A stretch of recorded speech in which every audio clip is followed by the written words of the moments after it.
Bismillahirrahmanirrahim. Assalamualaikum warahmatullahi wabarakatuh. Alhamdulillahirabbil alamin wassalatu wassalamu ala asyrafil anbiya'i wal mursalin wa ala alihi wa sahbihi ajmain. Rabbi shrahli sadri wa yassirli amri wahlul 'uqdatam min lisani yafqahu qawli.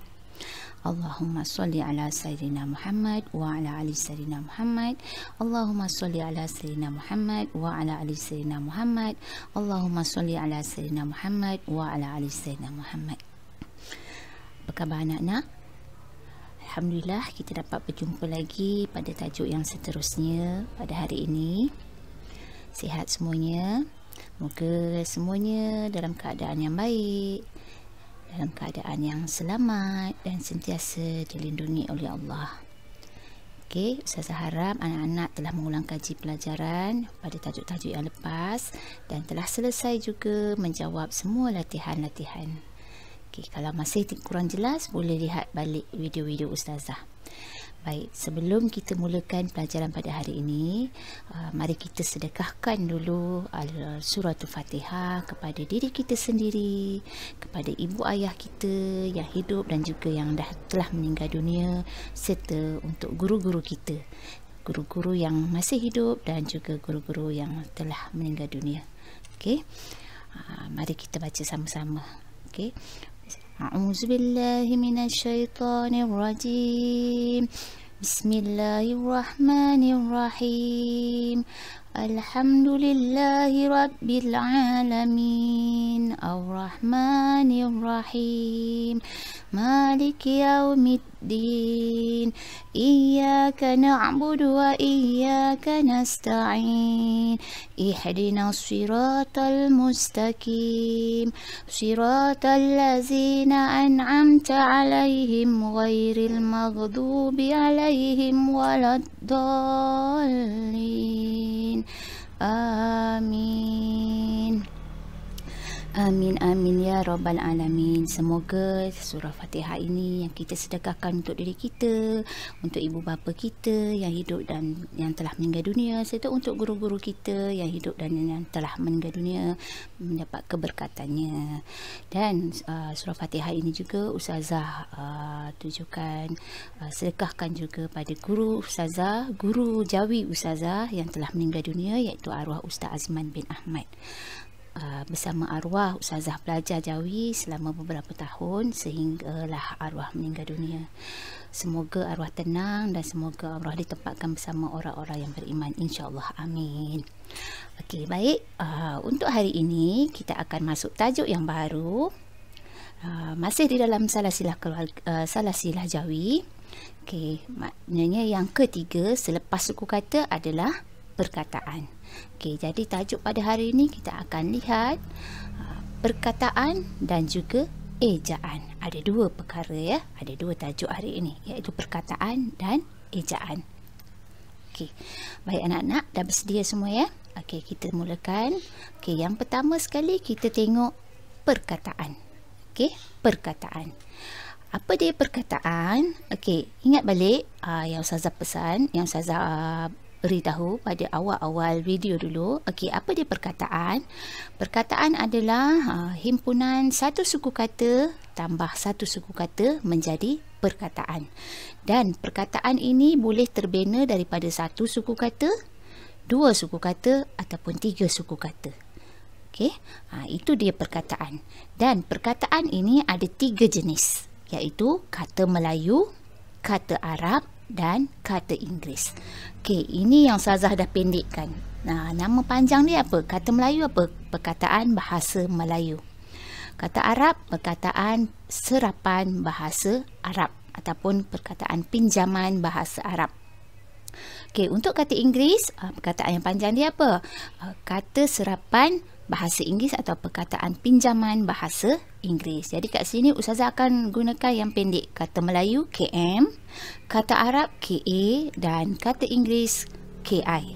Okey, kita akan tengok satu persatu tentang tiga jenis perkataan ini. Okey, yang pertama kita lihat yang pertama. Okey, yang pertama adalah kata Melayu. Okey, kata Melayu.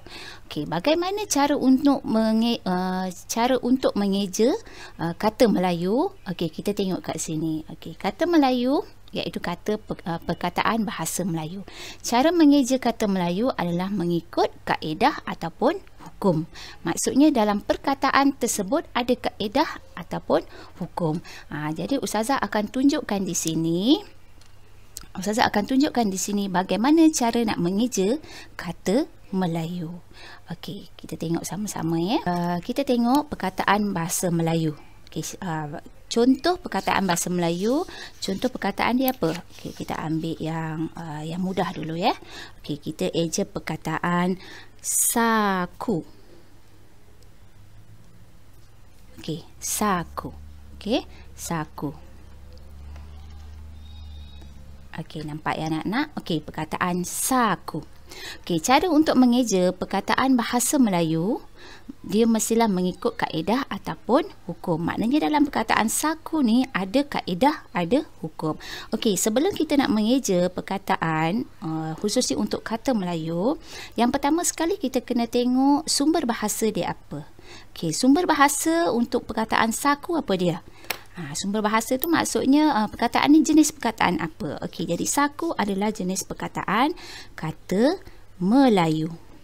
Okey, jadi jika dia kata Melayu maka ada kaedah hukum. Okey, kita dah dapat jenis bahasa dia. Okey, yang kedua, okey, saku. Yang kedua, sebelum kita nak menjauhikan perkataan ni tersebut, okey, yang kedua kita buat pecahkan suku kata dia. Okey, ada berapa suku kata dalam perkataan saku? Ada berapa? Sa dan ku. Maknanya ada 2. Jadi kita pecahkan sa dengan ku. Kita pecahkan. Ingat balik latihan suku kata bagaimana. Okey, bila kita dah pecahkan suku kata, yang ketiga kita letakkan jenis huruf dia. Okey, jenis huruf dia maksud dia konsonan dan vokal. Okey, kita letakkan jenis huruf dia. Okey, S huruf apa? Konsonan, letakkan K kat atas. A apa? Vokal. Okey, K konsonan, U vokal. Okey, kita dah letakkan jenis huruf dia. Okey, dah selesai. Sebab apa kita kena letakkan jenis huruf? Bila kita letakkan jenis huruf, maka kita boleh nampak kaedah di situ. Okey, yang ketiga, bila dah kita letakkan jenis huruf, nampak kaedah kan? Okey, ada kaedah dalam perkataan saku. Apa kaedah dia? Okey, apa kaedah dia? Okey, kita tengok. K ni. K, kaedah dia adalah huruf K. Kaedah dia adalah huruf K. Okey, kaedah dia huruf K. Di mana kedudukan huruf K ni? Di mana kedudukan huruf K? Di tengah, bukan di tengah ya. Anak-anak ingat, huruf K ni bukan duduk di tengah. Huruf K ni adalah duduk dia adalah huruf awal suku kata kedua. Maknanya huruf K ni huruf yang pertama dalam suku kata yang kedua. Okey, jadi huruf K, padanan huruf K dia ada 2 kan? Huruf kaf dan huruf qaf. Jadi kalau K ni duduk di awal suku kata, maka huruf K ni kita kena padankan kepada huruf apa? Kaf. Okey, jadi kena tahu betul-betul kedudukan dia. Okey, ada lagi kaedah? Tak ada. Okey, bila dah cukup kaedah dia, maka kita terus yang keempat kita padankan pada huruf Jawi. Okey, kita padankan huruf Jawi. S, padanan huruf Jawi dia apa? Sin. Okey, A, padanan huruf Jawi dia apa? Alif. K, tadi kita dah dapat kan jawapan dia. Padanan huruf Jawi dia apa? Kita dah dapat tadi kaf. Sebab apa kaf?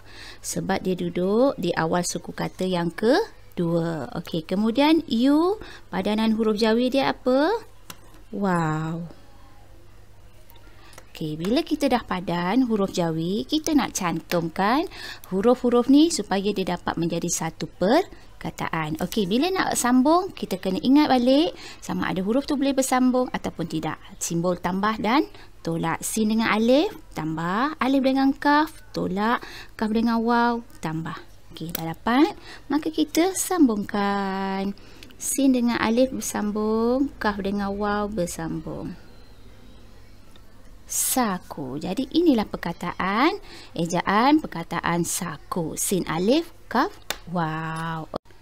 Okey, seterusnya yang kedua kita tengok perkataan serapan bahasa Arab, iaitu kata Arab. Bagaimana cara mengeja perkataan Arab? Okey, cara untuk mengeja perkataan Arab adalah mengikut ejaan Arab dia. Okey, kita ikut ejaan Arab dia. Okey, contohnya, okey, kita tengok sama-sama ya, Ustazah tunjuk macam mana cara nak mengeja kata Arab ni. Okey. Okey, contoh kata Arab. Apa dia contoh kata Arab? Contoh perkataan dia solat. Okey, solat. Okey, contoh kata Arab adalah solat. Bagaimana ejaan solat dalam ejaan Arab? Sod, lam alif, tam marbutah kan? Jadi, maka ejaan solat dalam ejaan Jawi dia ikut ejaan Arab dia samalah. Okey, dengan ejaan Arab dia sod, lam alif, tam marbutah. Itu ejaan solat. Okey, contoh lain yang kedua Ustazah bagi contoh perkataan dia wuduk. Okey. Wuduk. Wuduk ni adalah kata serapan bahasa Arab. Okey, jadi ejaan wuduk dia kena sama dalam ejaan Arab dia. Okey, apa dia? Okey, waw, dot, waw, hamzah. Okey, jadi itu adalah ejaan wuduk. Okey, dua-dua perkataan ini adalah dua perkataan serapan bahasa Arab. Jadi kita kena eja mengikut ejaan Arab dia. Okey, faham anak-anak ya? Okey, seterusnya kita tengok yang ketiga iaitu kata serapan bahasa Inggeris. Okey, apa dia kata serapan bahasa Inggeris iaitu kata Inggeris. Okey, bagaimana cara untuk mengeja kata serapan bahasa Inggeris ini iaitu kata Inggeris? Okey, dia ada dua cara. Okey, dia ada dua cara. Yang pertama, padankan huruf. Yang kedua, mengikut sebutan. Okey, dia ada dua cara untuk mengeja kata Inggeris iaitu padan huruf dan mengikut sebutan. Okey, bagaimana caranya? Okey, kita tengok sama-sama ya. Dengan cara padan huruf dulu. Okey, padan huruf. Okey, contoh perkataan dia, perkataan klinik. Okey, klinik adalah kata serapan bahasa Inggeris. Bahasa Inggeris pun kita panggil klinik, dalam bahasa Melayu pun kita panggil klinik. Jadi kita nak eja perkataan klinik ni, kita padankan huruf dia dengan huruf Jawi. Okey. Tak nampak. Okey, bagi jelas sikit. Okey, jadi kita nak eja perkataan klinik ni, kita eja terus padan pada huruf Jawi. Okey, K kita padankan pada huruf Jawi dia apa? Ingat ya, huruf K kalau dia kata Inggeris, kita kena guna huruf kaf. Walaupun K tu duduk dekat awal ataupun dekat akhir ataupun dekat tengah ke kat mana pun, dia tetap kena guna huruf kaf. Okey, jadi K kat sini kita padankan huruf dia adalah huruf kaf. Okey, kemudian L, padankan terus huruf ni padankan satu persatu. Lam. Kemudian I, ya. Kemudian N, Nun, I, ya, dan K, kaf. Okey, kita dah padan kan? Okey, kita padankan huruf tu satu persatu dengan huruf Jawi. Okey, bila dah padan, kita sambungkan huruf ni. Okey, jadi kat sini kita letakkan simbol tambah dan tolak. Tambah, tambah, ya dengan nun tambah, nun dengan ya tambah, ya dengan kaf pun tambah. Okey, bila kita dah padan, dah cantum, dah letakkan simbol, maka kita cantumkan kaf, lam, ya, nun, ya, kaf. Klinik. Jadi ejaan klinik, kaf, lam, ya, nun, ya, kaf. Maksudnya kita padankan dengan huruf dia satu per satu. Okey, itu yang pertama. Yang kedua, contoh perkataan bahasa Inggeris yang kita eja mengikut sebutan. Okey, apa dia perkataan dia? Okey, kita tengok yang pertama, xylophone. Xylophone. Okey, ejaan dia X-I-L-O-F-O-N. Xylophone. Tapi kita sebut xylophone tu seperti xylophone, seperti huruf Z. Z-I-L-O-F-O-N. Kita sebut seperti huruf Z, iaitu xylophone. Tapi ejaan dia sebenarnya adalah X. Jadi bila kita sebut huruf Z. Jadi kita nak eja perkataan xylophone dalam tulisan Jawi, kita eja ikut sebutan dia. xylophone. Maka ejaan dia zai. Okey, xylophone.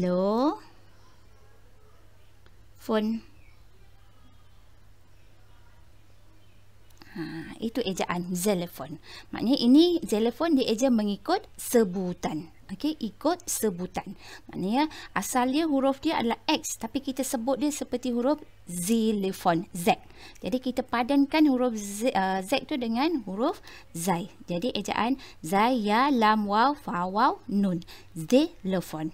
Okey, itu yang pertama. Yang kedua, Ustazah bagi contoh yang kedua yang mengikut sebutan perkataan John. Okey, John. Okey, perkataan John. Jadi untuk perkataan John ni kita eja ikut sebutan dia. Macam mana sebutan John? John. Okey, jangan padankan huruf J, jim, waw, o, waw, h, ha, and nun. Jangan. Okey, kita tak padankan huruf dia. Kita eja ikut sebutan dia. Sebutan dia apa? John. Jadi macam mana nak eja perkataan John? Jim, waw, nun. John. Okey, jim, waw, nun. Jadi kita eja mengikut sebutan. Okey, klinik ni kita eja mengikut padan huruf. Okey, kita padankan dengan huruf Jawi. Okey, yang xylophone ni kita eja mengikut sebutan. Okey, ikut sebutan xylophone. Okey, ataupun John, ikut sebutan dia. Okey, faham? Okey. Okey, itu antara adalah 3 jenis perkataan yang kita nak eja mengikut jenis-jenis perkataan dia, ya. Okey, kalau kata Melayu ikut kaedah hukum, kata Arab mengikut kata Arab, ejaan Arab dia, kata Inggeris kita eja ada 2 iaitu padan huruf dan mengikut sebutan. Okey, kita masuk yang kedua, tajuk yang kedua iaitu ejaan. Okey, tajuk yang kedua adalah ejaan. Okey, apa dia ejaan? Okey, kita tengok ya. Ejaan ada 3 jenis ejaan iaitu ejaan lazim, ejaan tradisi dan ejaan mengikut hukum. Okey, ada 3. Apa dia ejaan lazim, apa dia ejaan tradisi dan apa dia ejaan mengikut hukum. Okey, kita tengok satu persatu. Yang pertama sekali, ejaan lazim. Ejaan lazim tu apa? Okey, ejaan lazim adalah ejaan mengikut suku kata serta tidak tertakluk kepada mana-mana hukum ejaan. Maksud dia, perkataan tersebut dieja tidak mengikut hukum. Maknanya dalam perkataan tu tak ada hukum. Jadi kita nak eja dia macam mana? Kita padankan terus kepada huruf Jawi. Okey, contoh perkataan dia ampu, api ataupun diri. Contoh saya bagi perkataan api. Okey, api. Okey, contoh Ustazah bagi jenis perkataan api. Macam mana cara nak eja dia? Okey, kita tengok ya. Kita tengok yang kata ejaan lazim tu tidak ada, tidak mengikut hukum. Api. Okey. Okey, dia nampak lagi jelas. Okey, perkataan dia api. Okey, api ni dia tak ada hukum dalam ni. Memang tak ada hukum. Jadi, bila tak ada hukum, kita padankan terus pada huruf Jawi dia. Okey. A, alif, duduk di awal suku kata. Okey, kemudian P, pa. I, di akhir perkataan, ya. Okey. Tambahkan alif dengan pa, tolak, pa dengan ya, tambah. Okey, jadi kita cantumkan alif, pa, ya. Jadi ini ejaan api. Maknanya tak ada hukum dalam dia. Kita terus padan kepada huruf Jawi. Okey, itu maksud dia ya. Okey, yang kedua kita tengok ejaan tradisi Za'bah. Ejaan tradisi Za'bah ni adalah perkataan yang telah lama kita gunakan dan ejaan dia tidak boleh kita ubah. Okey. Bagaimana ejaan dia yang ada pada sekarang ni? Okey, inilah ejaan dia yang kekal. Okey, selagi tidak ada perubahan maka ini adalah ejaan dia. Okey, apa dia perkataan dia? Okey, kita baca sama-sama. Kepada manusia ada beza, itu, ini, tiada, jika, ia, 5, maka, daripada, binti, kita, dia, demikian, dari, syurga dan pada. Jadi ejaan tradisi tradisi ni anak-anak kena hafal perkataan dia bersama ejaan dia. Sebab apa? Sebab ejaan dia tidak akan berubah dan tidak boleh berubah. Dan anak-anak tidak boleh tukar ejaan dia seperti ejaan yang ada kat sini. Jadi, anak-anak kena hafal perkataan dan ejaan dia sekali. Okey, itu ejaan tradisi Zabah. Okey, seterusnya kita tengok yang ketiga iaitu ejaan mengikut hukum. Apa dia ejaan mengikut hukum? Okey, ejaan mengikut hukum adalah mengeja perkataan mengikut kaedah yang tertentu. Maksud dia, dalam perkataan itu ada kaedah. Jadi kita kena eja ikut kaedah dia. Kaedah apa yang ada dalam tu kita eja. Contoh kaedah adalah hukum kagar, hukum ahad dan ada banyak lagi kaedah dalam penulisan Jawi ni. Ini antara contoh. Okey, untuk kaedah ni kita akan tengok dalam tajuk yang seterusnya. Okey. Jadi ejaan mengikut hukum, dia eja mengikut kaedah ataupun hukum yang terdapat dalam perkataan tersebut. Okey, itu adalah ejaan mengikut hukum. Faham? Jelas Okey. Okey, kesimpulan untuk tajuk pada hari ini, ada dua tajuk yang kita tengok, ada dua tajuk yang kita belajar pada hari ini. Kesimpulan dia, yang pertama sekali kita tengok perkataan. Okey, yang pertama sekali kita tengok perkataan. Apa dia perkataan? Okey, perkataan itu adalah terbina daripada suku kata. Satu suku kata tambah satu suku kata, dia jadi satu perkataan. Dan perkataan itu boleh dibina dengan satu suku kata, eka suku, dua suku kata ataupun tiga suku kata. Okey, itu perkataan. Dan perkataan dia ada tiga jenis, iaitu kata Melayu, kata Arab dan kata Inggeris. Bagaimana cara mengeja kata Melayu? Kata Melayu nak eja dia mengikut kaedah dan hukum. Kata Arab kita eja mengikut ejaan Arab. Kata Inggeris kita eja ada dua cara, iaitu yang pertama padankan huruf, yang kedua mengikut sebutan. Okey, itu perkataan. Okey, jelas? Okey, yang kedua, tajuk yang kedua kita tengok tajuk ejaan. Okey, tajuk ejaan. Apa dia? Okey, yang pertama jenis ejaan kita tengok ada tiga jenis ejaan. Yang pertama ejaan lazim, ejaan tradisi dan ejaan mengikut hukum. Ejaan lazim ni maksud dia ejaan perkataan itu dieja dia tidak mempunyai kaedah. Okey, dia tak ada kaedah. Makanya kita nak eja kita padankan terus pada huruf Jawi. Itu ejaan lazim. Ejaan tradisi, ini yang kita kena hafal, ingat perkataan dia, hafal ejaan dan hafal perkataan dia. Sebab ejaan tu tidak boleh kita ubah. Itu adalah ejaan tradisi Zabah. Dan yang ketiga, ejaan mengikut hukum. Ejaan mengikut hukum ni maksud dia perkataan itu dieja mengikut kaedah ataupun hukum yang ada dalam perkataan tersebut. Contoh hukum, hukum kagar, hukum ahad dan ada banyak lagi hukum yang akan kita pelajari nanti. Okey, jadi tiga jenis ejaan. Ejaan lazim, ejaan tradisi Zabah dan ejaan mengikut hukum. Okey, itu untuk hari ini. Akhiri pelajaran pada hari ini, Ustazah ingin berkongsi pada anak-anak semua dengan tiga perkara ini. Okey, boleh kita amalkan, kita buat setiap hari dalam hidup kita. Okey, yang pertama apa dia? Jaga solat. Okey, kena jaga solat. Yang kedua, baca Al-Quran. Bacalah Al-Quran walaupun setengah muka ataupun satu muka itu lebih baik. Sehari sekali pun cukup baik. Kalau lagi lebih baik, bacalah setiap waktu selepas solat fardu. Okey, yang ketiga, sayang ibu bapa kita dan sayangilah guru kita. Okey, kenapa kita kena sayang guru? Sebab guru kita tu adalah ibu bapa kita bila kita berada di sekolah. Dan dia seperti ibu bapa kita sendiri sebenarnya. Okey, jadi tiga perkara ini yang amalkan, buat setiap hari. Okey, jaga solat, baca Al-Quran dan sayangi ibu bapa serta guru. Okey, itu sahaja untuk tajuk pada hari ini. Untuk tajuk hari ini iaitu tajuk perkataan dan tajuk ejaan. InsyaAllah selepas ini kita akan masuk tajuk yang seterusnya. Jika anak-anak masih belum faham, boleh ulang semula, tonton video Ustazah daripada mula sampailah tajuk hari ini iaitu perkataan. Rajin-rajin buat ulang kaji, rajin-rajin buat latihan. Semoga lebih mahir dan lebih mantap lagi penulisan Jawi. Okey, jaga diri, jaga keselamatan, jaga kebersihan, sentiasa kita selawat kepada Nabi, doakan ibu ayah, doakan guru dan sentiasa baca surah Fatihah untuk diri kita sendiri, untuk ibu ayah dan juga untuk guru-guru kita. Moga kita berjumpa lagi di tajuk yang akan datang. Terima kasih kerana mengikuti Ustazah hari ini. Jumpa lagi. Assalamualaikum.